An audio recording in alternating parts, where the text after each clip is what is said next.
Hey, if you are connected with your Beats Solo 4 but there is no sound on your headphones, let me show you how you can try to fix this. So first of all, you should actually open the control center and check your output device. As you can see in my case, I'm connected with my iPhone. So what I have to do is just to click right here, and now I have to switch manually into the Beats Solo 4.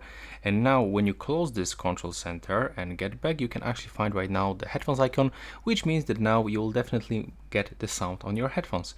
But if it still doesn't work, just be sure that your volume level is actually turned on. I know it's very obvious, but sometimes people forget about this one. And if it still doesn't work and you still don't have sound at all, I will highly recommend you to connect these headphones to any other device, like for example to your PC, to your game console, to other iPhone or Android smartphone, and check if this issue is still actually appearing in your headphones. If it does, you will have to try to perform the hard reset.